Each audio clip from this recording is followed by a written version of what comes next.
जेईଙ୍କ मधु चंद्रिका खाईगले लक्षाधिक टंका। अनुगुल जिला आठमल्ली उपखंड ठाकुरगढ़ पंचायत हतासेमिली उन्नति प्राथमिक विद्यालय रे शिशुबाटिका ठारू अष्टम श्रेणी पर्यंत पढ़ुचंती। एठी घर रिपेयरिंग पाई आसीथिबा अर्थ बाटमारणा होईची। ठिकादार रंग मारिबा बदल रे चूनो मारी काम चलाई देइचंती। बाहर ताजार काम रिपेयरिंग होई नाही एवं भिन्नक्षम शौचालय को पानी पाइप संजोग होई नाही। ए संपर्क रे आम प्रतिनिधि डीपीसी जेई तरुण राउत को जोगाजोग करथिले मध्य जोगाजोग होई पारि नथिला। ग्रामवासी को अभियोग काम सरी नथिले मध्य ठिकादार बिल उठाई खाई सारलेनी।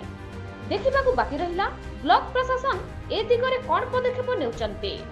आठमल्लिकरू बंशीधर सेठी को रिपोर्ट न्यूज ओडिशा टीवी। माँ पाई गछटिए कार्यक्रम अनुगुल जिला आठमल्ली उपखंड अखरकटा ग्राम रे आज प्रधानमंत्री नरेंद्र मोदी 75तम जन्मदिवस रे माँ को सम्मान देवा और माँ रो सुरक्षा पाई 40 रु ऊर्ध्व चाषी अखरकटा स्थित नुआ तैला 75 एकर जगह रे 12,000 आंबचारा रोपण करा जिवो बोली लक्ष्य करिसंती। आज 5,000 आंबचारा लागिछि।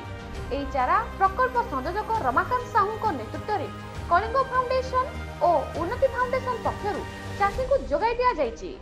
एहा सहित चाषी को सार पीडिया बाड़ा बंदी पानी रो सुविधा जोगाई दिया जिवो। अनुगुल जिला रो स्वतंत्र प्रतिनिधि गोविंद चंद्र नायक को रिपोर्ट न्यूज ओडिशा टीवी।